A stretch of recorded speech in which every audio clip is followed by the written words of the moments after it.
They have convinced us that what should be luxuries are necessities. But given the current uncertain times, it is a perfect opportunity to unlearn some bad financial habits.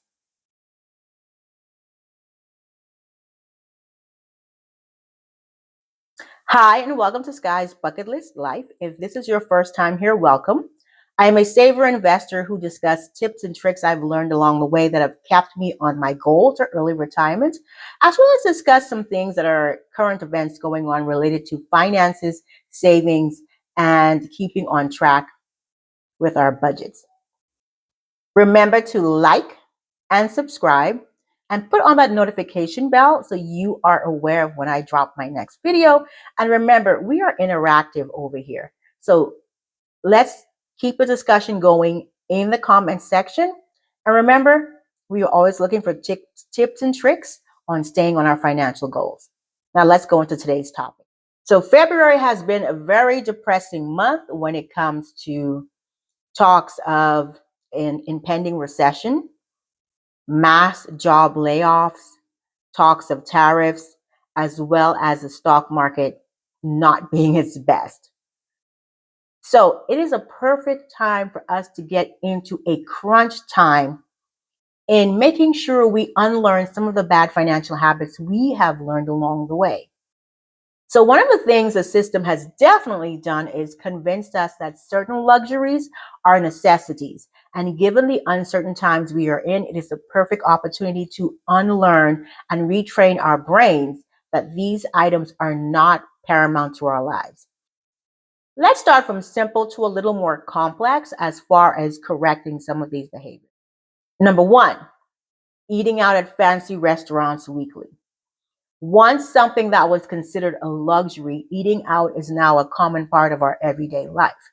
But when our financials are in stress, there are certain things we need to cut back on, and this would be one of the easiest ones to do. Now, how do we define fancy dining? There are many definitions for this, but in this context, for what we are speaking, we're going to refer to it as being high priced. High price being per individual or just your overall bill if it is multiple people.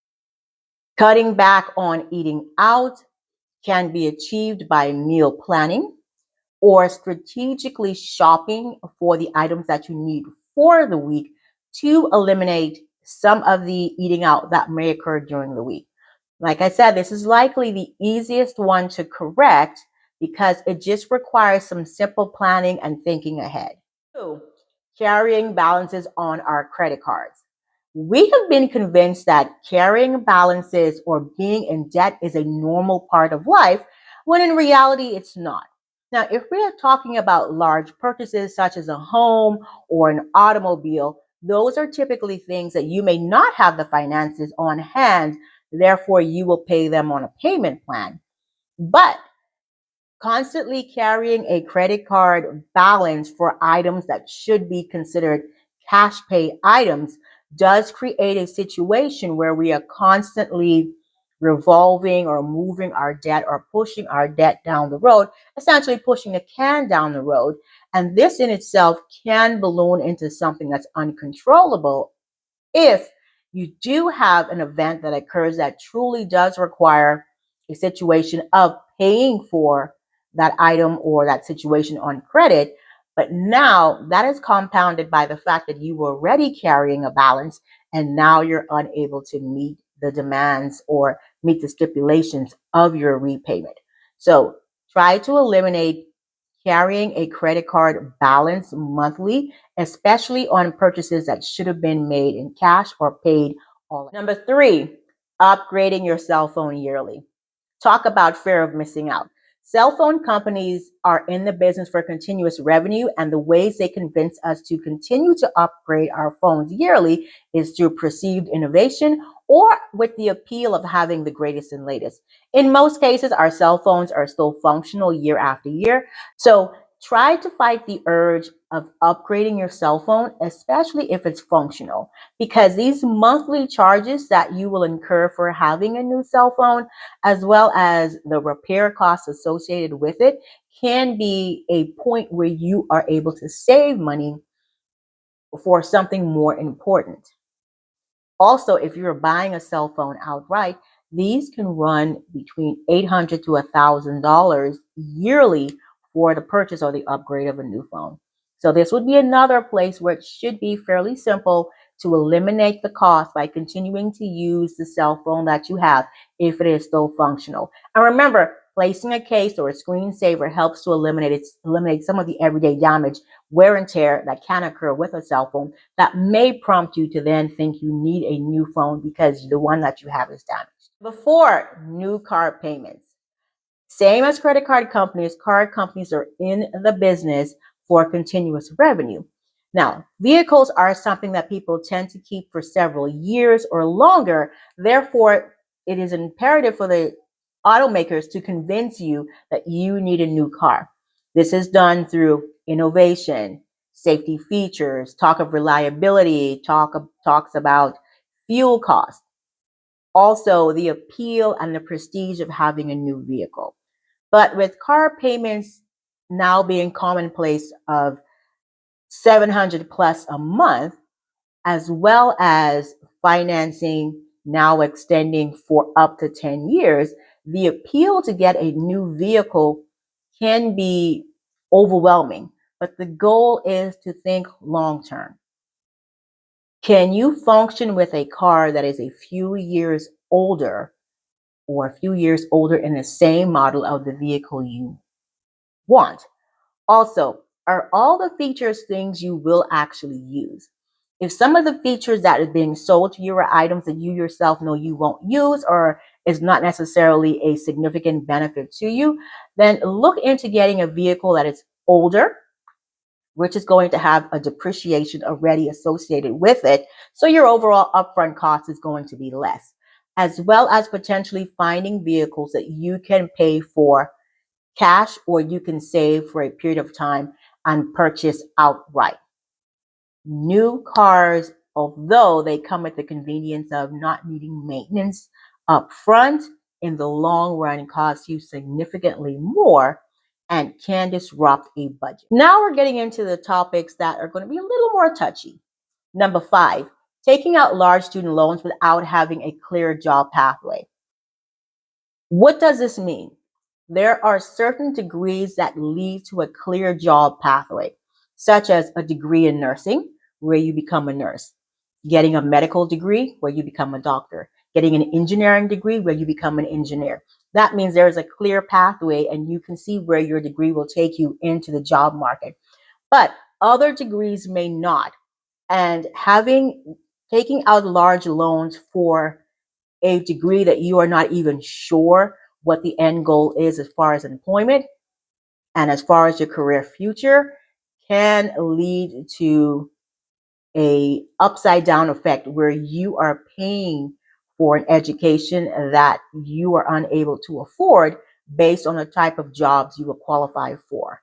So make sure that if you are taking out student loans, there is a clear pathway to your career goal and to actually being employed. And make sure you are not choosing schools or going to institutions that are, you're going for the reputation or the prestige of the school as opposed to looking to the quality of the education that you're receiving. 6, taking out credit card or personal loans to pay for weddings. Your wedding day should be about celebrating your love with your friends and family, but unfortunately, a lot of times it becomes living your fantasy.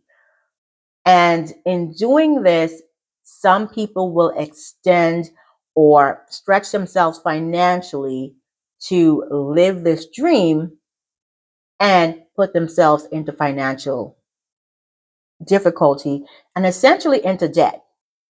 Because what happens after the wedding day? Accumulation of debt and the recurrent interest charges.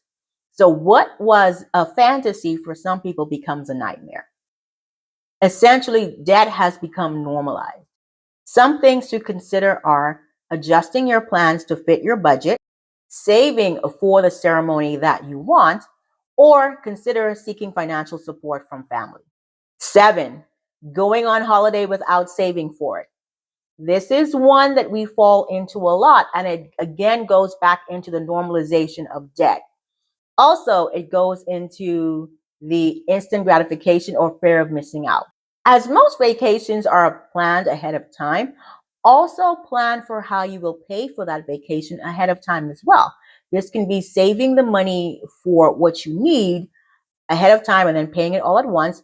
Or if you want to incrementally pay for your vacation, let's say on a payment plan prior to actually going, as opposed to putting it all on credit and then receiving incremental interest charges or recurring bills, then that would be a much better option.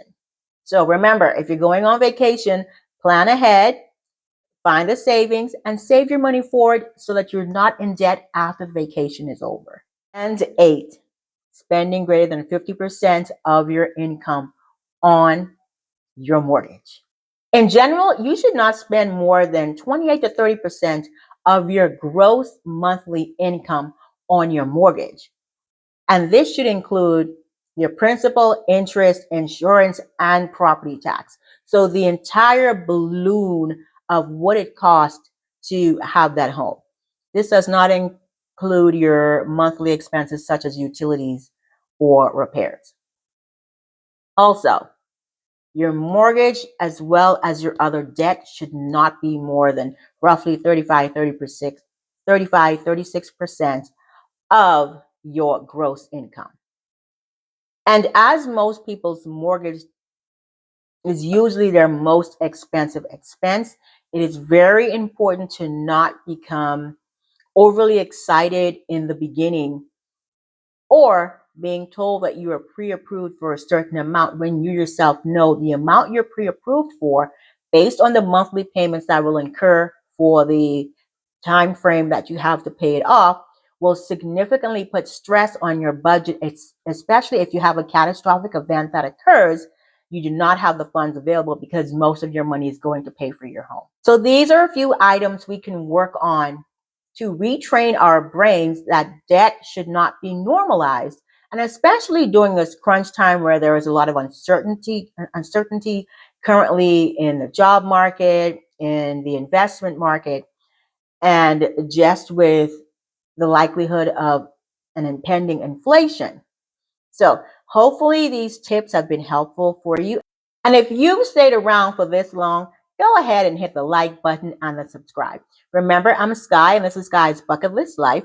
I feature tips and tricks on how to save money on things I've done along the way to keep me on the goal to early retirement, as well as I feature some of my bucket list items that I am taking or doing now before I actually retire. So let's get down into the comment section. Let's be interactive.